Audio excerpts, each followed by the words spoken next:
Avant de décider d'un éventuel reconfinement, Emmanuel Macron a affirmé qu'il était nécessaire d'évaluer précisément les résultats du couvre-feu mis en place le 16 janvier. Mais au fait, cette interdiction de circuler après 18h sous peine d'amende est-elle respectée? Les forces de l'ordre ont-elles reçu des consignes fermes, comme c'est le cas par exemple chez nos voisins belges? François-Xavier Ménage et Bichente Akela ont voulu vérifier par eux-mêmes. Paris, un soir de couvre-feu. Nous arpentons plusieurs quartiers de la capitale. Nous ne verrons qu'un seul point de contrôle, place de la Concorde. Des voitures arrêtées au hasard pour vérifier les attestations. Alors le lendemain, équipés d'une caméra, nous allons marcher une partie de la nuit afin de vérifier s'il y a bien plus de contrôles. Il est 20h dans les rues de la capitale, on est parti pour une virée de 4 heures. On met le masque et on va voir s'il y a des contrôles.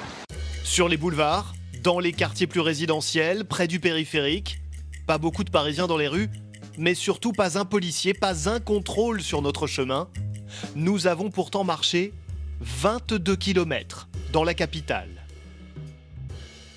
Pour ce policier sur le terrain, il y a surtout d'autres urgences. Je rappelle le risque terroriste qui est extrêmement prégnant encore aujourd'hui et qui demande aussi forcément et de l'énergie et de l'effectif. La lutte contre les stupéfiants qui demande aussi évidemment des effectifs et de l'énergie. Donc forcément la police ne peut pas être sur tous les fronts. Et donc on contrôle quand on a le temps. Et donc on contrôle quand on nous le dit et évidemment quand on peut.